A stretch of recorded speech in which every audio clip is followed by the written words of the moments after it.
Anime की शुरुआत 1900 के दशक से हुई थी, जब हमारा देश आज़ाद भी नहीं हुआ था। और जब से एनिमे की शुरुआत हुई है तब से बहुत तरह के एनिमे बन चुके हैं, जैसे कि एक्शन,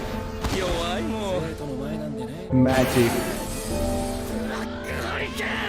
इसेकाई और Aichi.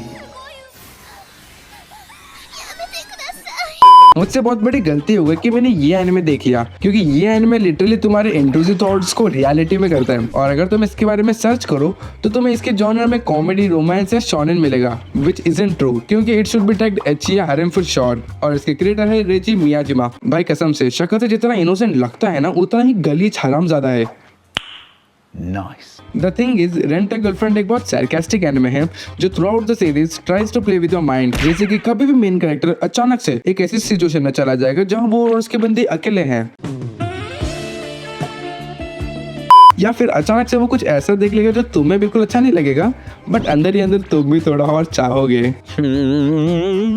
And the story goes कि काजुया कोनिशिता, जो कि मेन कैरेक्टर है, उसका एनिमे की शुरुआत में ही ब्रेकअप हो जाता है और फिर वो उससे दुख को काबू करने के लिए एक गर्लफ्रेंड को रेंट करता है जिसका नाम है चिजुरू, जो कि अल्टीमेटली उसकी रियल गर्लफ्रेंड बनने का एक्ट करती है पूरी सीरीज में। और ये लौंडा इतना हरामी और किस्मत वाला है कि क्या ही बोलूं। मतलब ये पूरी सीरीज में सिर्फ वो ही सोच रहा होता है, कोई लड़की पास आ गई, दूर चली गई, झुक गई, पहले इसके पास कोई नहीं होता, बट देन सीजन 1 के एंड में इसके पास 4 बंदियां होती है। ये क्या बक रहे हो और मैंने जब इसके तीनों सीजन देखे तो ये सीरीज मुझे बहुत अजीब लगी, क्योंकि काजुया मिजुरू को पसंद करता है, पर क्या वो उसको बोलेगा? No! मिजुरू काजुया को पसंद करती है, पर क्या वो उसको बोलेगी? No! और जो इसकी एक्स है वो पता नहीं क्यों, लेकिन पूरी सीरीज इसका पीछा छोड़ती ही नहीं।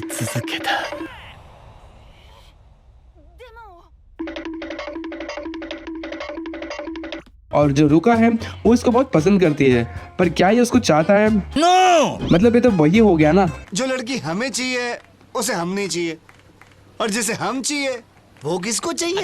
और अगर मैं इसकी अभी तक की टाइमलाइन बताऊं तो सीजन 1 में कहानी कहीं नहीं जाती, वही ऑल्ट बालाजी कंटेंट, लेकिन एंड में यू गेट अ हिंट कि शायद अभी स्टोरी थोड़ी आगे जाएगी और काजुया एट द एंड इजहार कर देगा कि वो मिजुरू को पसंद करता है, लेकिन हम सबकी इस उम्मीद पे भी पानी फिर जाता है। एंड देन सीजन 2 में कुछ खास नहीं होता, but then season 3 is actually जिसका हम लोग वेट कर रहे थे, क्योंकि हमारे जो नालायक मेन कैरेक्टर काजुया है वो जेंटलमैन बन जाता है कभी कभी, और वो एडमिट कर लेता है कि वो मिजुरू को पसंद करता है। And then season 3 ends with this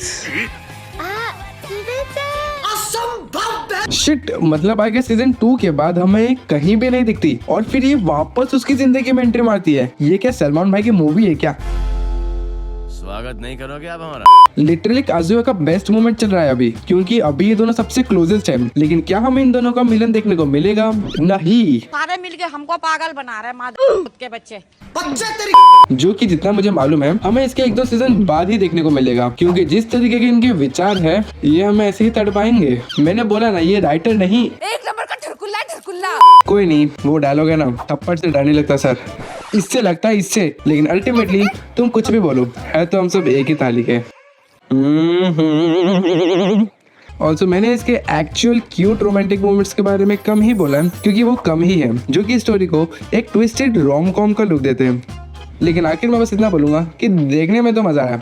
नहीं छी, उस वजह से नहीं, लेकिन एक्चुअली में जिस तरीके से स्टोरी गई थी। और बस इतना ही। एंड खुश खबर ये है कि इसका नया सीजन ये साल जुलाई में आ जाएगा, जो कि देखने में बहुत मजा आएगा। अरे बोला ना स्टोरी की वजह से। चलो इट्स टाइम मेरे अलविदा कहने का, तो मिलते हैं नए वीडियो में, तब तक के लिए भाई ये चिजुरू कितनी क्यूट है।